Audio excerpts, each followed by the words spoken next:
Alright, so I have a nostalgia treat from the 90s. If you grew up in the 90s, you probably heard of Pogs. Alright, so Pogs were pretty much milk caps. Back in the day, before disposable plastics and cardboard and all that other stuff, you would use glass bottles. And they would be covered by a piece of cardboard with a little bit of wax on it, and it pretty much kept the milk sealed in.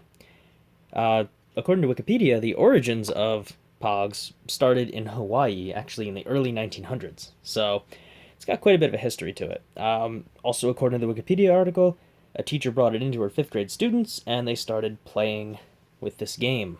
They tried to discourage things like dodgeball or anything else like that that could be seen as bullying or dangerous or harmful, or any of that stuff.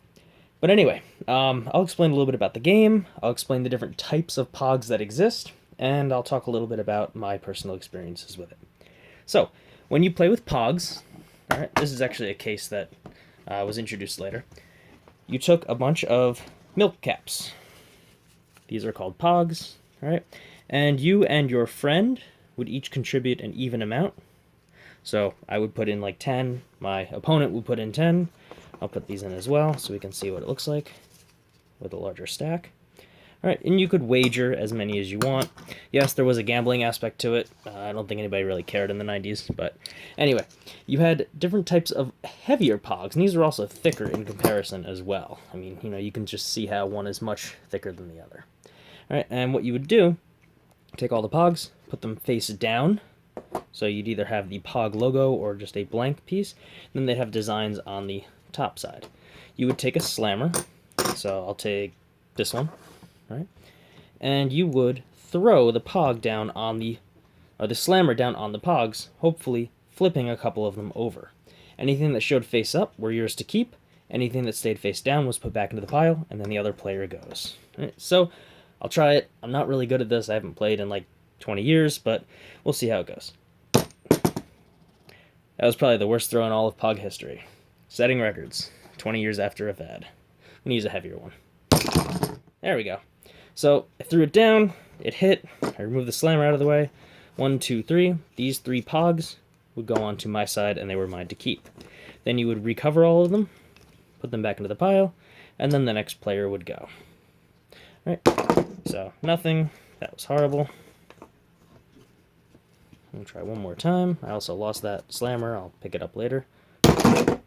There we go, something happened. Alright, so all these that went face down get put back into the pile, and then the other player would get to keep these 2. Alright, and you keep doing that until the pile of Pogs was completely exhausted. There was gambling. I don't know if schools saw it that way. They saw it as a nice alternative to, other types of things that elementary school kids were playing. But yeah, it was a pretty fun game. It was a very interesting concept, and it had a lot of trading and collecting and things like that. A lot of people didn't even play the game; they just started collecting them because they thought they were so cool. All right, so there were many types of slammers that came out. You could actually have like official licensed ones that had a certain weight to them, and then people just started going crazy with adding weight to it. You could just get like a metal disc, and you would have much more throwing power. Whether or not they were legal in tournaments, that's up for debate. Alright. So, you have the official licensed Pogs, which these look awesome. They come in 4 different colors. I think I have them in here. They had, I have 4 colors. 5 colors, actually. Green, yellow, purple, blue, and red. Very dark. Oh, there's an orange one. So, yeah, they came in a lot of different colors. Very much of a rainbow theme going on. Can't blame them. It was the 90s. Alright, so there were also some additional types of Pogs that came out later, right? And these are the ones that I collected. They had a nice glossy finish on them. They were very shiny. Some of them were holographic. They looked cool. They had crazy little pieces of art in them. And it was just a really cool thing to be into in the 90s, right?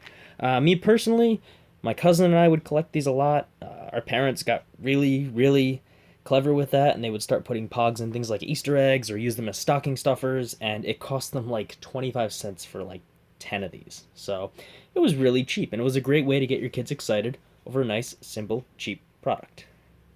Alright, I also have a little pocketbook that explains a little bit about it. I'll scan it, I'll put a link to an Imager link on YouTube. Alright, that's about all the time I got. Hope you enjoyed a little trip down nostalgia lane. If you have any questions, be sure to comment. Alright, thanks for watching.